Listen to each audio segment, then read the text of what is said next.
M के times news में आपका स्वागत है। मैं हूं एम के आज़ाद। आज हम बात करेंगे चंद्रयान 3 के जो लॉन्चिंग हुई, वो देश के लिए बड़े गर्व की बात है और हर देशवासी इसके लिए गर्व के साथ सीना चौड़ा करके तालियां तो जरूर बजाए। लेकिन सारे सफल आयोजन के बाद जो उसकी लॉन्चिंग पैड और दूसरे उपकरण बनाने वाले के पास जब वेतन के लाले पड़ जाए तो कितना अचंभित करने वाली और कितना हैरान करने वाली और परेशान करने वाली बातें हैं। जी हाँ, मैं बात कर रहा हूँ एचईसी का, हेवी इंजीनियरिंग कारपोरेशन, एचईसी, जो झारखंड के रांची के धुर्वा में स्थित है और 1963 में जिस चीज़ के लिए और जिस उद्देश्य के साथ जब इसकी स्थापना की गई, नेहरू जी ने जब इसकी स्थापना की तो ये बात स्पष्ट हो गया था कि वो एक दूरगामी सोच के व्यक्ति थे। उनके अंदर में ये सोच तो थी कि आने वाला समय में एचईसी देश के लिए बड़ा योजना तैयार करेगी और इससे जो है जो व्यवस्थाएं बनेगी वो विकसित भारत की ओर इशारा करेगा। लेकिन 22,000 कर्मचारियों के साथ जब एचईसी का निर्माण किया गया और आज वर्तमान में इसकी संख्या घटकर मात्र 3400 हो गई, तो इसको कौन देखेगा? क्यों दम तोड़ता चला जा रहा है एचईसी? क्यों उनको वेतन के लाले पड़ गए? ये सारी बातें आपको परेशान करेगी, आपको तकलीफ देगी। तकलीफ दे क्यों नहीं? जब देश के लिए काम करने वाले जब अपने पेट पर पत्थर बांधकर काम करेंगे तो दुख तो होगा ही, परेशानी तो होगी, क्योंकि हर देशवासी जो देश से प्रेम करते हैं उसकी आत्मा में ये ठेस लगने वाली बात तो ही है कि जब देश के प्रधानमंत्री नरेंद्र मोदी जी अपने लिए 8,000 करोड़ का जब शाही विमान खरीद ले और 10 लाख का सूट पहनकर निकल पड़े और जब उनके हाथों में कीमती घड़ी हो और कीमती आंखों में कीमती चश्मा हो और उसके बाद उनके भारत सरकार के उपक्रम को वेतन नहीं मिले, ये कौन सा जो है अमृतकाल है? ये कौन सी देश की व्यवस्थाएं हैं? जब अपने लिए सारी व्यवस्थाएं की जा रही है, अपने मान्यों के लिए जब सेंट्रल विस्टम में 20,000 करोड़ का शाही जब हॉल बना दिया गया जो पार्लियामेंट का नाम से कहा जा रहा है, क्या उसमें किसान बैठेंगे? क्या उसमें मजदूर बैठेंगे? क्या उसमें एचईसी के कर्मचारी बैठेंगे? क्या उसमें हेल के कर्मचारी बैठेंगे? ये तमाम मुद्दे उस वक्त में जो है आपको समझ में आनी चाहिए। ये तो कदापि नहीं बैठेंगे, लेकिन बैठेगा कौन? देश के नेता, जिसको सब कुछ फ्री फ्री में ही चाहिए। लेकिन जब वो 5 किलो अनाज जब गरीबों को देता है उसकी भी मार्केटिंग करते हैं। सिर्फ 5 किलो एक व्यक्ति को एक अनाज फ्री दिया जाता है तो फ्री की आवाज उठती है। लेकिन जब मान्यों की फेहरिस्त देखिए तो सब कुछ फ्री, खाना फ्री, यात्रा फ्री, हर कुछ फ्री। तो ये सारी व्यवस्थाएं उस वक्त में की जा रही है जब देश में अमृतकाल चल रहा है। तो क्या सिर्फ एचईसी ही एक ऐसा उपक्रम है? जी नहीं। आपको जानकर ताज्जुब होगा, आप हैरान हो जाइएगा कि हैल जो बेंगलुरु में स्थित है, जो हेवी एनोरेटिक्स जो लिमिटेड, जिसका निर्माण 1940 में बेंगलुरु में कर्नाटक में की गई थी, जिस उद्देश्य से किया गया है, वो भी दम तोड़ता हुआ नजर आ रहा है। आज उसको भी वेतन के लाले पड़ गए हैं और करीब 17 महीनों से उनको वेतन नहीं मिला। मैं बात अभी एचईसी का कर रहा था। जब 3400 कर्मचारी को जब वेतन देने में असमर्थ हो तो सवाल यह आता है कि 22,000 जब कर्मचारी काम कर रहे थे तो उनको पैसा कैसे दिया जा रहा था? यह एक प्रश्न है। यही है नेहरू जी की नीतियां और यह है आपकी नीतियां, जो आप 34 लोगों को वेतन तक नहीं दे पा रहे। तो सवाल यह है कि भारी उद्योग मंत्रालय के अधीन आने वाले एचईसी को परेशानी किस चीज का है? सारी चीजों तो वो बनाकर देते ही है। तो सवाल यह खड़ा होता है कि तमाम परिस्थितियों के बावजूद भी जब उनको वेतन नहीं मिले तो वो अपने परिवार का परवरिश कैसे करेगा? उनके बच्चे कैसे पढ़ेंगे? उनके दैनिक जीवन की जो रोजमर्रा की जो जिंदगी है वो कैसे चलेगी? इसको कौन देखेगा, कौन समझेगा? ये अमृतकाल की बात की जा रही है। जब देश में अमृतकाल की बात की जा रही है तो ये अमृतकाल का ही समय है जब मणिपुर 80 दिन से ज़्यादा समय से लगातार जल रहा है, करा रहा है, घायल है, लेकिन सरकार वहाँ पर अमन चैन कायम नहीं कर पाई है।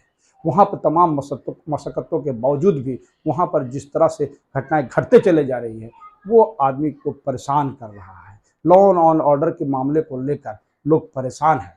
क्या 56 इंची की सरकार इसी बात को लेकर राज करने के लिए बैठी थी? और जब उस वक्त में अमृतकाल का ही वो समय है, क्या हम लोगों ने जो देखा, जब देखा कि एक पूर्व फौजी की पत्नी जो कारगिल के युद्ध लड़े हैं, उनकी पत्नी को नंगे करके सरेआम घुमाया गया और उनको पकड़ने के लिए कुछ व्यवस्थाएं की गई है, लेकिन ये संसार करने वाली घटना, मानव को झकझोर देने वाली घटनाएं घटी तो सिर्फ अमृतकाल में हुई है। अमृतकाल की तो बात ही मत कीजिए। उस समय भी हम लोग अमृतकाल में ही देखे जब किसान 3 काले कानून को लेकर साल भर तक सड़कों पर आंदोलन करते रहे, धूप पानी और ठंड को बर्दाश्त कर लिया और कई किसानों की जान चली गई। तब सरकार को साल भर के बाद होश आया और होश आने के बाद वो 3 काले कानून को वापस किया। हम लोगों ने देखा कि देश की सोना और गोल्ड मेडल लाने वाले हम लोगों के देश की जो बेटी है, जब वो लोग भी महीनों सड़कों पर चले रहे, जागे रहे और सरकार से मांग करते रहे ब्रिजभूषण की गिरफ्तारी को, लेकिन सरकार तब भी नहीं जागी। ये सारे चीज तो अमृतकाल में ही तो देखा जाएगा। अमृतकाल की कहानी की तो बात ही मत कीजिए। आज देश में चारों तरफ बाढ़ का अंबार लगा हुआ है और जिस तरह से सरकारी सुविधाएं मिलनी चाहिए वो मिल नहीं पा रहा है। ये सारे चीज तो अमृतकाल में ही देखा गया। सिर्फ और सिर्फ कोरे गप बनकर आ गया है, अमृतकाल चल रहा है, अमृतकाल चल रहा है, अमृतकाल चल रहा है। तो ये सब राजनीतिक गप और जुमले राजनीति को शोभा देता है, लेकिन जनता से इसको कोई सरोकार नहीं रहता है। तो सवाल यह खड़ा है कि एचईसी जो पेट में पत्थर बांध करके भी चंद्रयान 3 के लिए जो लॉन्चिंग पैड बनाया और सारी व्यवस्थाएं अपने तरफ से जो उनको काम मिला था उन्होंने अपने समय पर पूरा कर दिया, तो उनको वेतन क्यों नहीं मिल रहा है? इसको लेकर जब एक अंग्रेजी वेबसाइट ने जब इस बात को लेकर खुलासा किया, तो आप देखिएगा, फ्रंट लाइन नाम था उनका, जो 2023 में जो खुलासा किया, उसके बाद तो राजनीतिक भूचाल सी आ गई।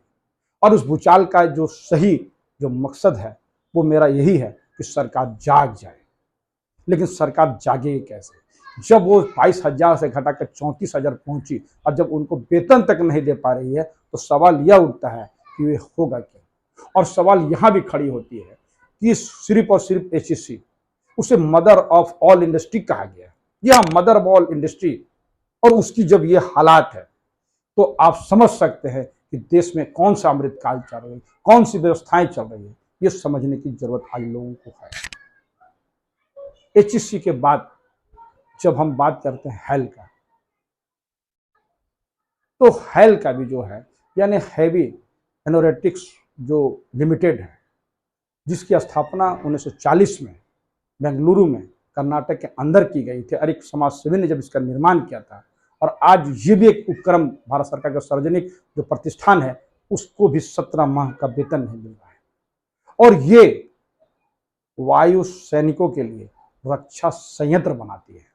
और जी हाँ, और इस वक्त में 2017 में वायुसेना को हेल को 1400 करोड़ रुपया देना है, यानी देनदारी तो है ही। तो सवाल यह है, और इसके अलावा भी कोस्ट गार्ड और नेवी के लिए भी वो सामान्य बनाती है, लेकिन उनका बकाया उनसे भी बाकी है। तो सवाल यह है कि ये इन लोगों को वेतन देने में असुविधा क्यों है, जब देश के सैनिकों के लिए जब वो सामान बनाती है। और वो एक समय था कि जब ये एक धनी प्रतिष्ठान के रूप में माना जाता है, लेकिन 2017 के बाद जो परिस्थिति बदलते चली गई, उसके पीछे इसका जिम्मेवार कौन है, ये तो बड़ा अजीब है। लेकिन जब उद्योग मंत्रालय से जब 1,000 करोड़ की मांग करते करते वो लोग थक गए, लेकिन सरकारें नहीं जागी और उनको अपने वेतन के लिए जब लोगों के लिए वो जो है ओवरड्राफ्ट से पैसे लेने पड़ रहे हैं, तो बड़ा गंभीर बात है। बताया जाता है कि हेल को प्रत्येक माह काम करने के लिए, यानी उसको चालू रखने के लिए 1300 से 1400 करोड़, 1300 करोड़ से 1400 करोड़ की जरूरत है। और उसमें से 345 करोड़ के करीब पेमेंट में, यानी उसकी सैलरी में चली जाती है।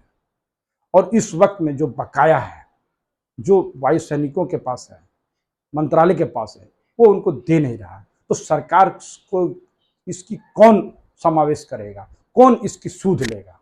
कोई तो है, वरना ये लोग जो स्थिति से गुजर रहे हैं उसको कौन देखेगा? ये बड़ा यक्ष प्रश्न राजनीतिक गलियारों पर चर्चा का विषय तो बना हुआ है। तो सवाल यह है कि सारे उपक्रम को वेतन देने के पैसे आज भारत सरकार के पास नहीं है।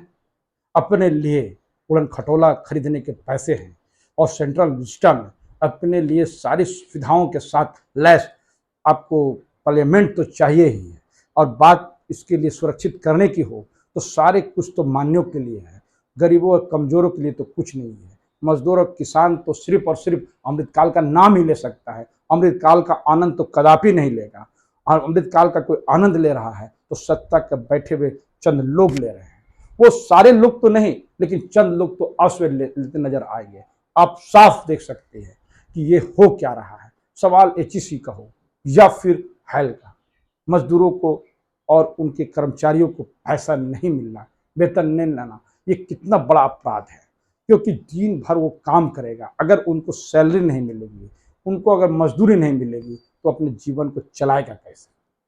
तो कहाँ चले गए? ये भी राजनीति में नजर रखने वाले कहते हैं कि इसको लेकर सुप्रीम कोर्ट और हाई कोर्ट स्वतः संज्ञान क्यों नहीं लेता है? क्यों नहीं इन लोगों के वेतन के लिए और इससे बात करने के लिए सरकार को बाध्य किया जाता है? क्योंकि इन लोगों ने कोई बड़ा आंदोलन नहीं किया जिसकी गूंज जो है दिल्ली के गलियारों तक पहुंचे। और जब इनकी बातों को रखा जाता है तो सरकार की अपनी दलीलें होती है। उद्योग मंत्रालय ने साफ कर दिया, भारी उद्योग मंत्रालय ने साफ कर दिया कि सरकार आपको मदद तो कदापि नहीं करने जा रही है, आपको स्वयं अपने पैरों में खड़ा होना होगा। और सरकार ने अपना पल्ला झाड़ दिया।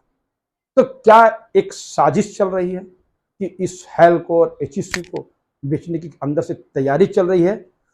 दबी जुबान पे इसके कर्मचारी और अधिकारी नाम न बताने के शर्तों पर अपनी बात तो कहते चले गए कि एक साजिश चल रही है कि इसको किस तरह सरकार बेचेगी। संभव है कि आने वाला समय में ये बिकता हुआ नजर आएगा और खरीदार दो ही व्यक्ति होंगे। ये सब राजनीतिक गलियारों में चर्चा का विषय है कि बेचने वाला भी दो और खरीदने वाले भी दो। आप समझ गए होंगे कि बेचने वाले दो कौन है और खरीदने वाले दो कौन होंगे। तो क्या ये साजिश का हिस्सा है? ये सब भी राजनीतिक गलियारों पे चर्चा का विषय तो बना हुआ है और सोशल मीडिया इसको लगातार अलग दे रहा है।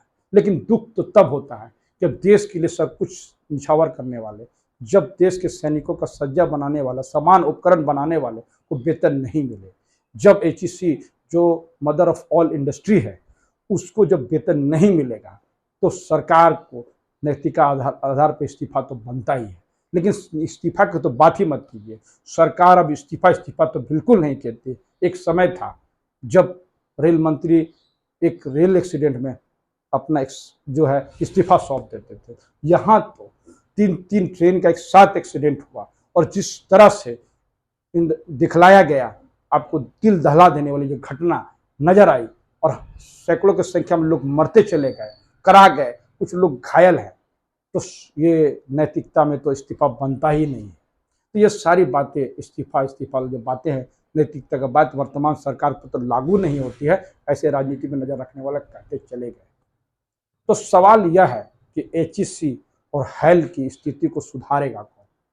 कौन सी ऐसी कमेटी बनेगी जो इन लोगों का जो काम को सही से देखेगा और इसकी जो समस्या है उसका निदान करेगा? क्योंकि बड़े मशक्कतों के साथ हैल का भी निर्माण किया गया, एचईसी का भी निर्माण किया गया। आप निर्माण तो नहीं कर पा रहे हैं, जो कुछ निर्माण हुआ है उसको चला तो जरूर सकते हैं, लेकिन एक साजिश चलती है कि जो इस तरह के चीज़ों को घाटे में दिखाया जाता है और घाटे के बाद इसको बेचने की प्रक्रिया चलती है। ये सारे चीज़ देश ने देख चुका है। क्योंकि जब आपके एरोड्राम को बेच दिया गया, एयरपोर्ट हवाई अड्डों को बेच दिया गया, कई ट्रेनों को प्राइवेटीकरण कर दिया गया, ये सारे चीज़ें तो अमृतकाल में लोग देख चुका है। तो शक की सुई और गहरा जाती है जब घाटे में चल रही है, उपक्रमों को बेचने की बात तक होती है। बहरहाल सरकार सचेत हो, जागे, यही हमारा मकसद है। सरकार से निवेदन है कि सरकार जल्द से जल्द एचईसी और हैल को वेतन दे और उनकी समस्याओं का समुचित विकास करे, क्योंकि और उससे जो काम लेना है वो काम ले। तो हमारा ये वीडियो कैसा लगा अपने कमेंट्स बॉक्स में जरूर कमेंट्स करें और जिन्होंने अभी तक हमारे न्यूज़ को सब्सक्राइब नहीं किया उससे निवेदन है कि सब्सक्राइब कर दे। नमस्कार।